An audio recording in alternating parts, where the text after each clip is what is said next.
Today, I want to talk about how the law is fulfilled for us and in us. And I want to read you a couple verses from Jesus' great Sermon on the Mount. Matthew chapter 5, verses 17 and 18, where we read this. Do not think that I came to destroy the law or the prophets. I did not come to destroy, but to fulfill. For assuredly I say to you, till heaven and earth pass away, one jot or one tittle will by no means pass from the law till all is fulfilled. As Jesus continued in his great Sermon on the Mount, he began a new section here by trying to prevent a misunderstanding. He said this, do not think that I came to destroy the law or the prophets.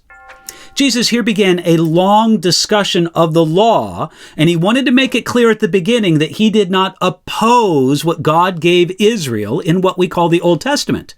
He did not come to destroy the Word of God, but to free it from the way that the Pharisees and scribes, the religious leaders of his day, had wrongly interpreted it. Jesus made it clear. He said, I did not come to destroy, but to fulfill. Jesus wanted everybody to know that he had authority apart from the law of Moses, but not in contradiction to the law of Moses. Jesus added nothing to the law except one thing that no man had ever added to the law: perfect obedience. We remember that even though he often challenged man's interpretations of the law, for example, the Sabbath regulations, Jesus never broke the law of God. This is certainly one way that Jesus came to fulfill the law, that is, to keep it and obey it in perfection. Yet, the phrase, the law and the prophets here, certainly includes the law of Moses, but it goes beyond it. It was a general reference to the Hebrew Scriptures, and oh, did Jesus fulfill what is given to us in the Old Testament. Jesus fulfilled the doctrinal teachings of the law and the prophets in that he brought full revelation.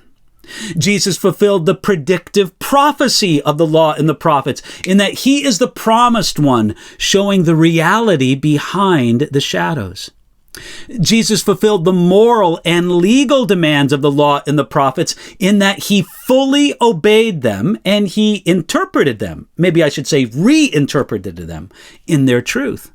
And Jesus fulfilled the penalty of the law and the prophets for us by his death on the cross, taking the penalty that we deserved. Therefore, Jesus could emphasize the lasting importance of the law. He said this, one jot or one tittle will by no means pass from the law till all is fulfilled. The jot and the tittle were small punctuation marks in Hebrew writing. It was as if Jesus said this, not one dot of an I or not one cross of a T will pass until all is fulfilled. And indeed, Jesus did perfectly fulfill the law. The Apostle Paul later wrote on this theme. He said this in Romans 10:4, for Christ is the end of the law for righteousness to everyone who believes.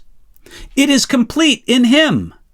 And this is especially appropriate in the context of the Sermon on the Mount, which shows us the character of kingdom citizens. You see, it presents to us a high standard. In fact, it's higher than any one of us can reach. If our salvation depended on the measure of our obedience to the Sermon on the Mount, every one of us would be doomed.